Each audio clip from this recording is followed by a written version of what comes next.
kita telah kumpul di tempat yang baik ini untuk membahas masalah korupsi. Dan saya kira kita semua menyadari dan faham benar betapa masalah korupsi ini merusak kehidupan bangsa dan negara dan membahayakan keselamatan sebuah negara. Negara-negara yang dikatakan gagal sebagian besar adalah karena tidak mampu mengendalikan mitigasi ataupun menghilangkan korupsi. Justru yang tadi disampaikan oleh pimpinan KPK benar-benar relevan. Kita faham justru negara seperti kita yang hidupnya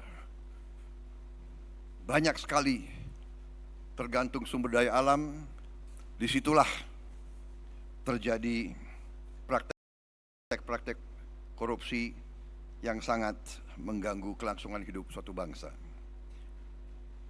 Semua upaya yang sudah disampaikan oleh KPK harus kita dukung.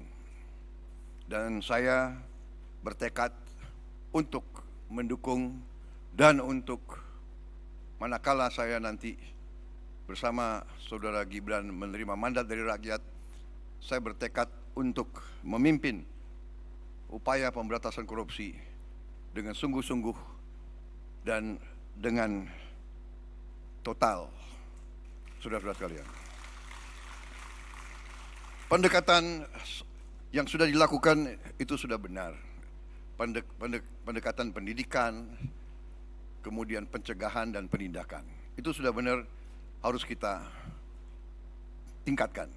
Tetapi saya memandangnya dari segi sistemik, dari segi realisme. Jadi, menurut pandangan saya, kita harus dengan secara realistis mengatur kualitas hidup semua pengambil keputusan yang mengendalikan roda pemerintahan, terutama yang memegang anggaran besar. Kualitas hidupnya ini harus dijamin dan diperbaiki. Contoh, hakim di negara-negara yang maju yang harus kita pelajari, hakim-hakim, apalagi hakim tertinggi, hakim agung, itu dijamin jabatannya seumur hidup. Dia hanya bisa berhenti apabila dia sakit, dia minta berhenti, atau dia meninggal. Itu di Amerika, itu di Inggris. Kemudian Ketua Mahkamah Agung adalah pejabat negara yang gajinya tertinggi. Kediaman resminya lebih besar atau lebih besar dari Perdana Menteri. Itu di Inggris.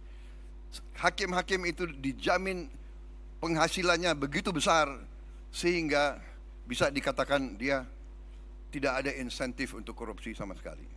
Ini yang saya anggap pendekatan sistemik dan pendekatan realistis.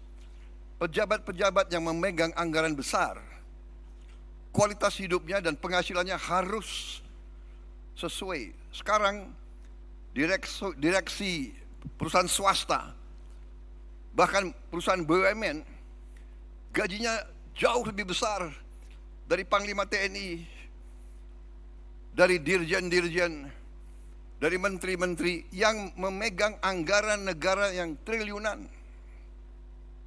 Ini saya kira harus kita mendekatinya secara realistis.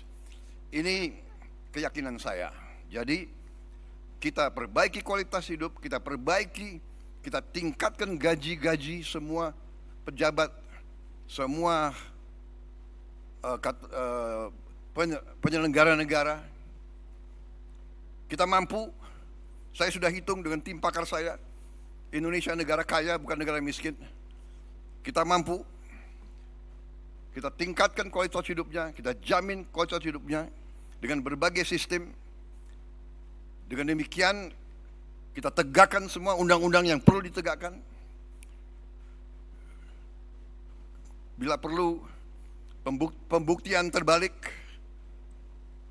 Tidak perlu kita tunggu delik pengaduan, tetapi seorang pejabat yang mau menjabat jabatan penting harus transparan, harus bisa dilihat. Karena itu saya sangat dukung LHKPN untuk ditegakkan dan diberi sanksi manakala LHKPN itu tidak jujur. Jelajahi cara baru mendapatkan informasi. Download Metro TV Extend sekarang.